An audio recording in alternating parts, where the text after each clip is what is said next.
We are very lucky to have with us live in the studios this morning Joshua Farris and Evonne Martinez. Joshua Farris is founder and community organizer with SAFE, Standing Against Foreclosure and Eviction. And Evonne Martinez is a local activist who has lost her home to foreclosure. So let's start out with you, Joshua. Tell us about SAFE. Well, first, I'd just like to mention that Evonne hasn't lost her home to foreclosure, but it's definitely under attack. SAFE, which stands for Standing Against Foreclosure and Eviction, came out of the Occupy movement. Beginning of last year, a group of activists got together, examined existing anti-foreclosure models around the country, and we agreed that City Life Leader Evonne out of Boston had the best one with their Bank Tenant Association, which has been going now for about 6 years. And they've managed to stop bank evictions in greater Boston area and have actually made some breakthroughs and reforms to protect people post-auction. So their main thing is they demand the banks accept money from the families to continue to live in their homes. They demand that the banks negotiate with families rather than evict. And they think it's, everybody should agree that it's ridiculous that you would evict somebody on a no-fault basis. If families are willing to pay to stay in their homes, they should be allowed to stay in their homes. And with the banks being bailed out with hundreds of billions of dollars and then giving themselves more than $100 billion in bonuses while they're throwing families out after they drove the economy into the ground, which had a huge impact on people losing their homes, not to mention the predatory lending that got people into the mess to begin with. It's unconscionable. It's unacceptable, completely unacceptable that families lose their homes. So SAFE was formed on May 1st, coming out of a City Life training the weekend before that in Tacoma. And we came, about 30 activists went down there from Seattle. We came back to Seattle. We started SAFE. We've been organizing out of Bethany UCC Church on South Central Beacon Hill since May 1st. And we've been canvassing the areas hit hardest by foreclosure. In Seattle, there's been more than 10,000 homes that have been lost to foreclosure and eviction just since the crisis has begun in 2007. And King County, it's about 50,000 homes. So it's really grotesque when you have a situation of this much disparity between the extremely rich and the poorest. But this crisis affects everyone.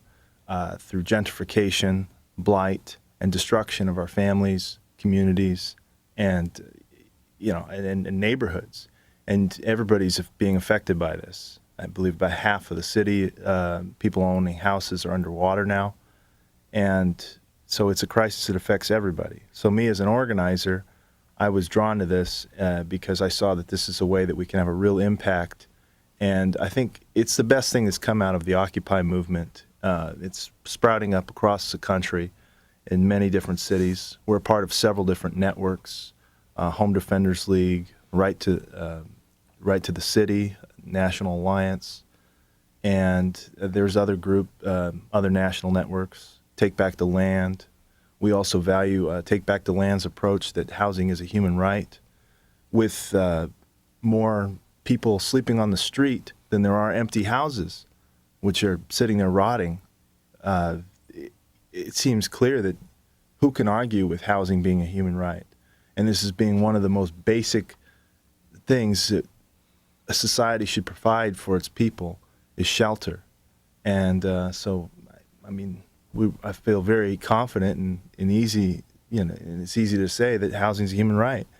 And just in King County, the recent count showed that there was 2,700 people living on the street, sleeping in the street. And that's not counting all the homeless. Then, there's 1,900 students that Seattle Public Schools counted were homeless. So I'm guessing most of those are in shelters. But just sleeping on the street. Now, you go back over the last year, we've got about that much that are of the homes that went to auction and were bought back by the bank, meaning that nobody wanted to buy the house. So over 2/3 of the houses that get auctioned. And then there's this whole criminality associated with the foreclosure and eviction mill. 60% of most of the houses are auctioned at. The Ruth Crabtree Olson, AKA Northwest Trustee in Bellevue, they auction 60% of the houses out there in their private parking garage. So, and they have like about 520 class action lawsuits against them with the AG and antitrust lawsuits being raised against them. They operate in 9 different states. They're basically the middleman for Wall Street.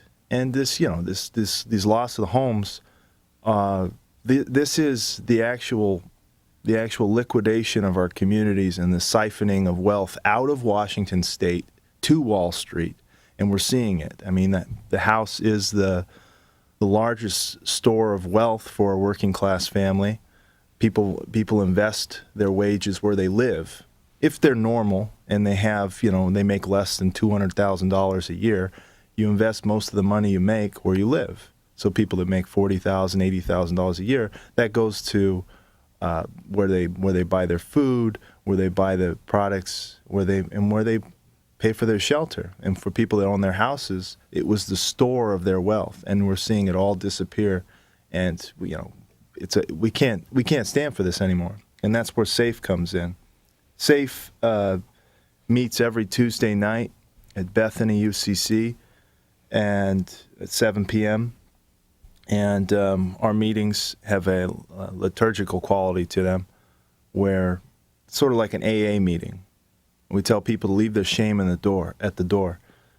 And we come in, and if it's the first time that people have come to a meeting, we tell them to please share their story. And people stand up and they share their story. And there's always 4 big ones associated with the people that we talk to that we're helping: death, divorce, loss of income, and tragic illness.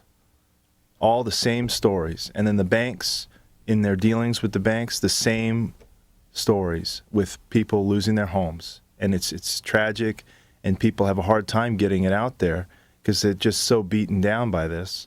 But they share their story, and then we ask them, well, then were you willing to fight to stay in your home? And then most people say yes. And then everybody in the room replies, then we'll fight with you. And, in this way, we're trying to turn this shame into a culture of defiance and resistance to get people to fight back, to become advocates for themselves and for others. And it's happening. It's growing. A couple of weeks ago, we did a picket in front of Wells Fargo Central's office downtown, and the family member that we were there to support, Jeremy Griffith, he had a rent check, and he wanted to give that rent check to his bank, demanding that they take his money to allow him to continue to stay in his home, fair market rent, until such time as he can buy his house back at fair market value. The banks shut down the entire tower. Wells Fargo shut their whole building down. There was a coffee shop in the lobby. My friend Steven was sitting in it. The coffee shop, the barista walked up to him and said, hey, you're going to have to leave. There's a protest outside, so Wells Fargo's shutting down the building. Well, Steven said, well, I guess I'll go outside. I'm with them anyways. And so he joined us outside, and they shut the whole tower down. Wells Fargo's central office in Washington State, they shut their whole tower down, downtown Seattle, rather than accept somebody's money to live in their home.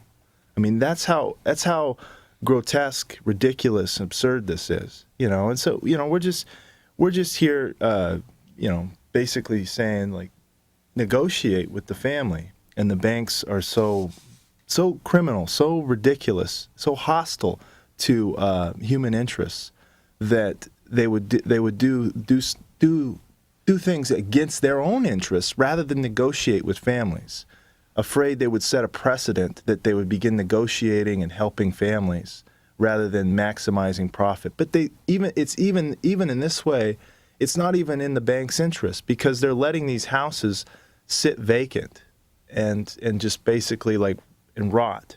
And so SAFE is disrupting these auctions, and SAFE is going to basically stand between the sheriff and the family if it comes to eviction.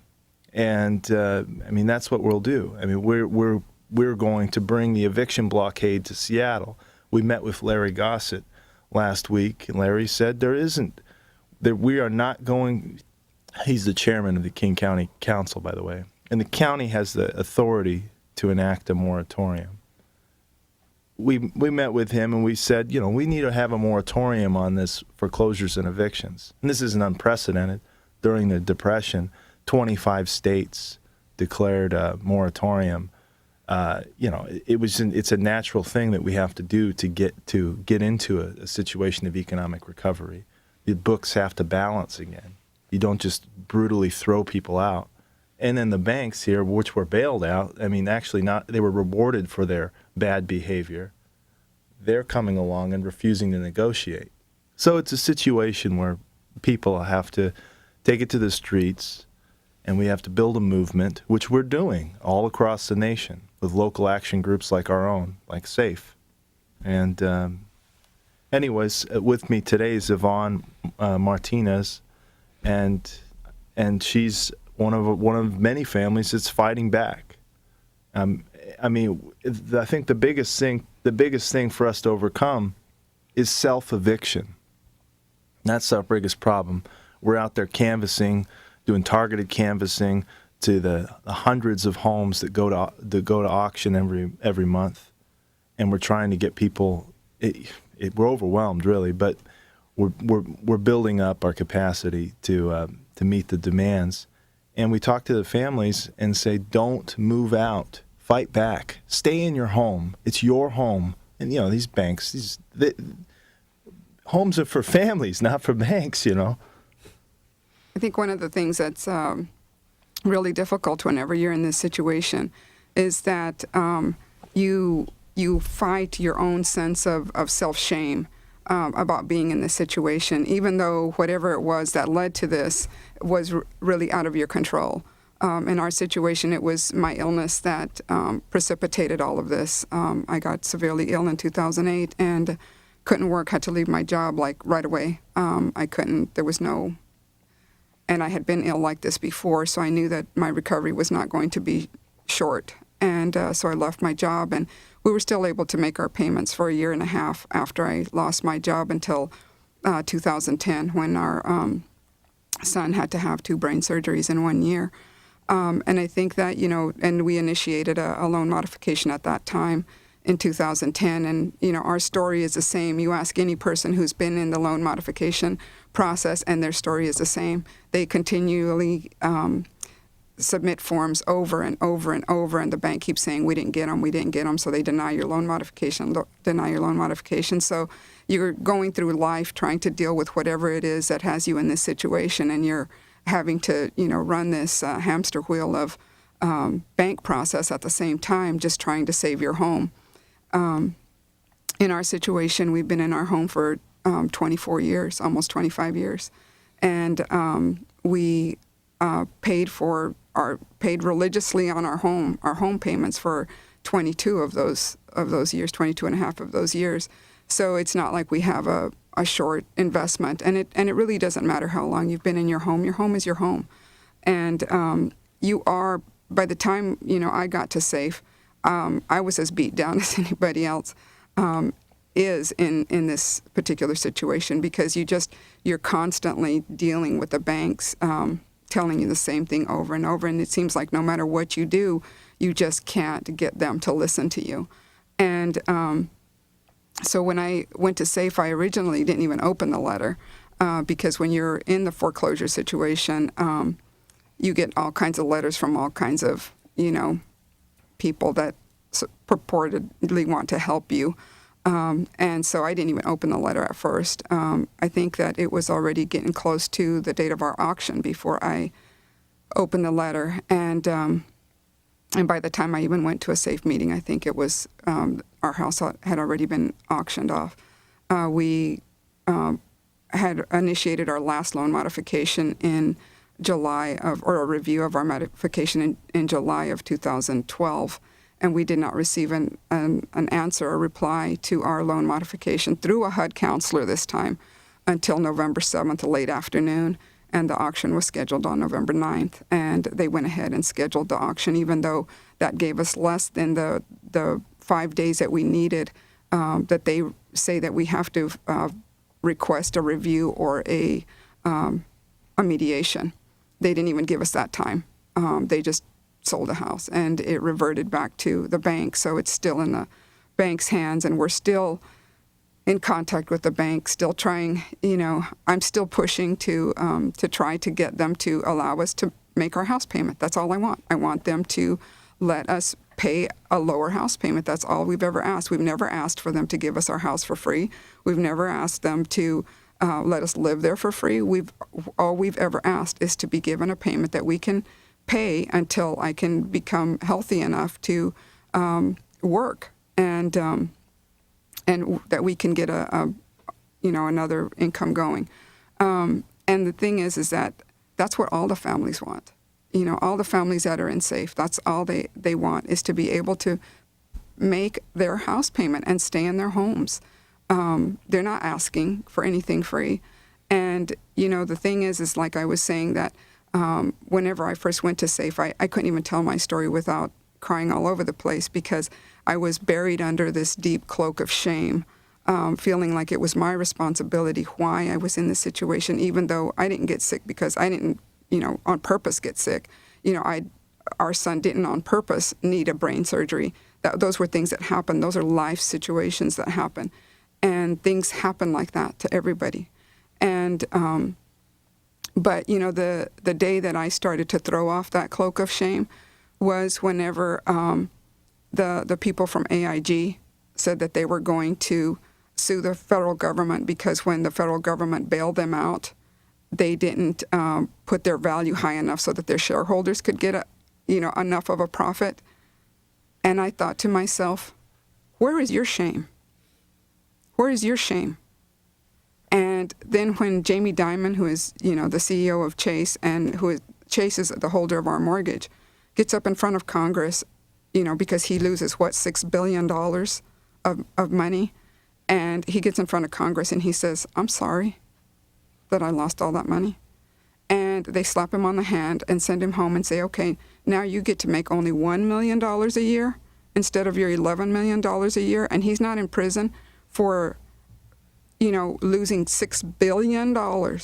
If you added up all of the mortgages that Chase is foreclosing on, and all the houses and everything, I bet they wouldn't add up to $6 billion. So where is his shame? Well, yeah, and you imagine what would happen if somebody's caught robbing a liquor store or something. I mean, this guy robbed, 1 million liquor stores equivalent of, and he's walking away with big bonuses from taxpayer dollars. It's insane. And this is just the tip of the iceberg. I mean, we have an extreme economic crisis that we're dealing with that has ecological roots as well as cultural problems associated with it. And so, we have to start helping each other. We have to start intentionally working on problem solving. And it's clear that the party politics of the mainstream two wings of the turkey aren't addressing those at all. I mean, the fat bird goes up there and wiggles one wing for a while and then wiggles the other wing, but nothing is really happening. These people can't fix the problem. So we have to depend upon each other to organize ourselves and demand solutions of these representatives and get them to get in line behind us. And I think the thing that Josh is talking about is that, what we're facing is an institutionalized system that has created this problem. The processes that of profit, and greed is what led to this whole situation in the first place. And we are the ones who are paying for it. we, the people who had no control over. If they can't understand what they're doing and they're in the finance business, how can we understand when they're coming after us with, all kinds of, offers of, loans and all these other things? And the thing is that, it's a bigger picture than just me or another person or another family losing their homes. It's the breakup of a community. When we lose families in our communities, we are losing our communities. We're losing the diversity in our communities. These families are losing not only their home, but they're losing their sense of community. They're losing their children are being uprooted from the schools that they've gone to all their whole entire school careers. We're losing their stability in their medical care. We're losing, their ability to access basic human needs, which is food, shelter, medical and dental care, and for me, clean water. And it's like, you're not just losing a home, you're losing a lot of other things, and the community loses as well. Because if we don't have each other, then what do we have?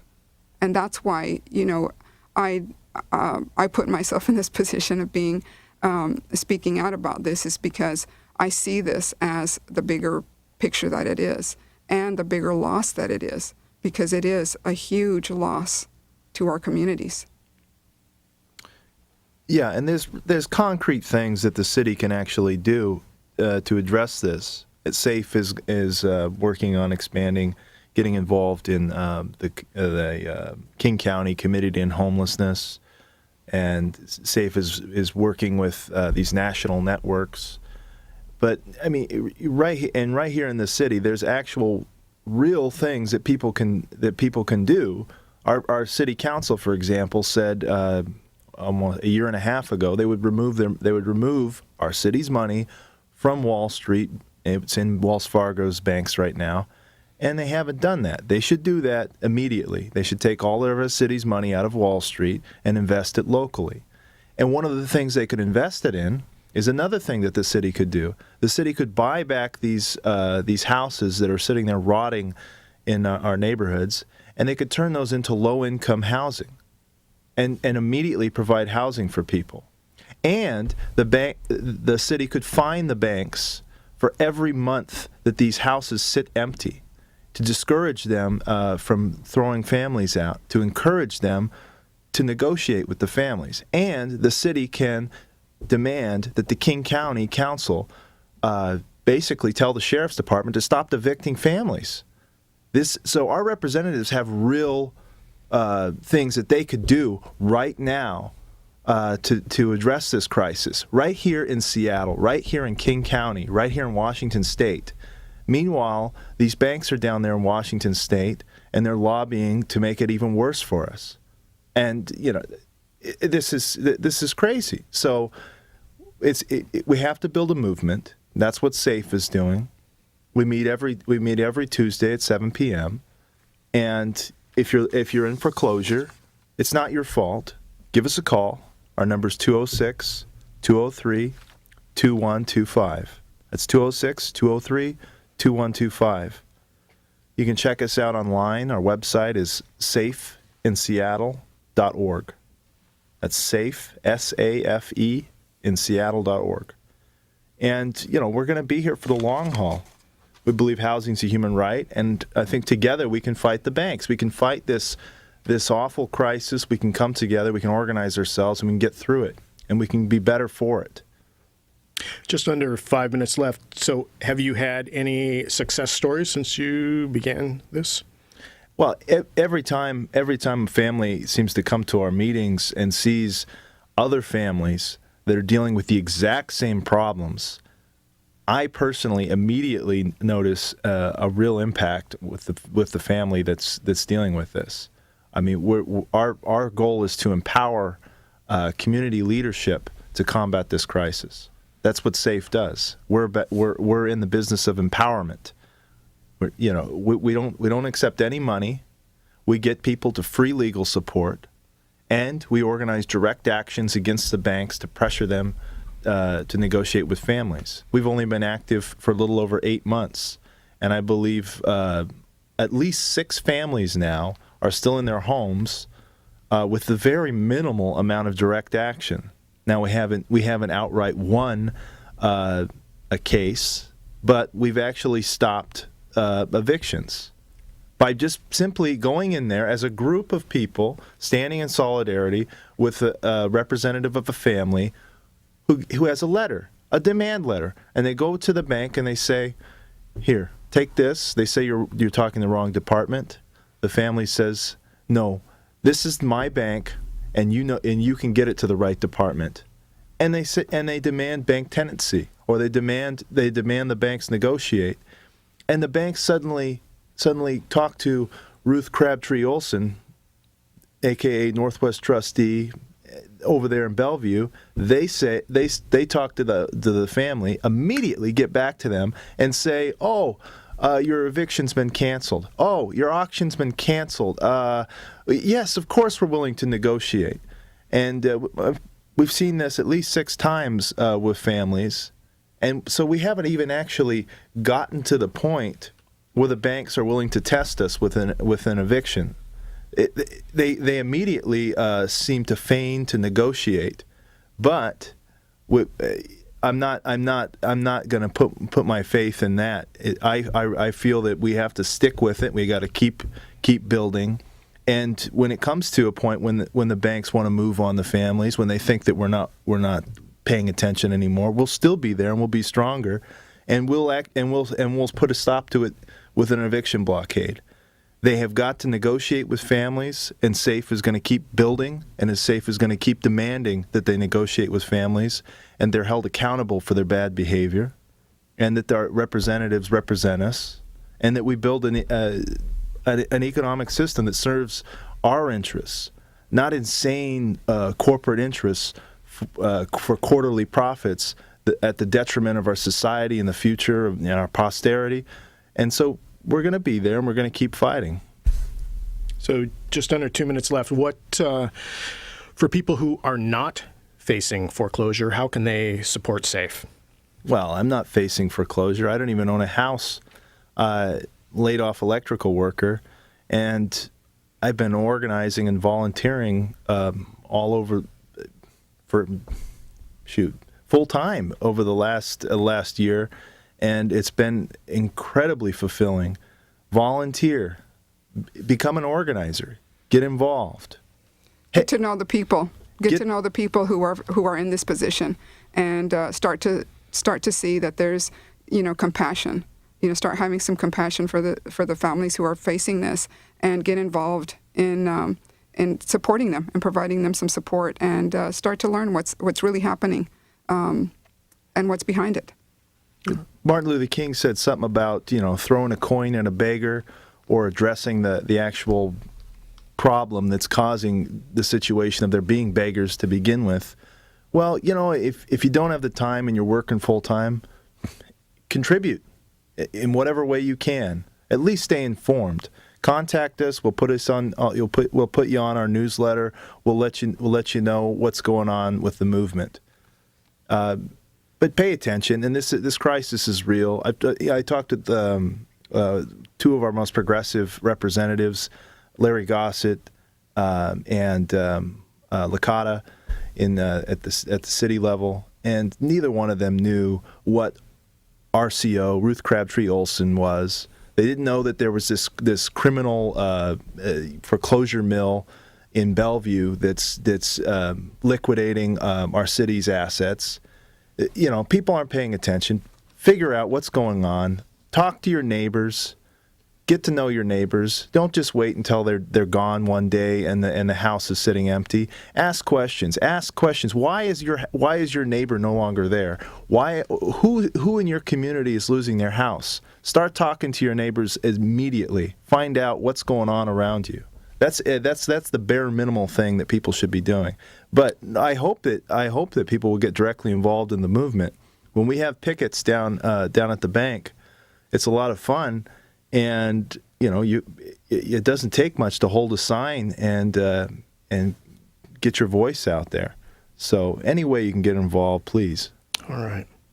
Well, with that, we are unfortunately out of time. I want to thank you both very much for coming in and spending time with us this morning. Thank you. Thanks.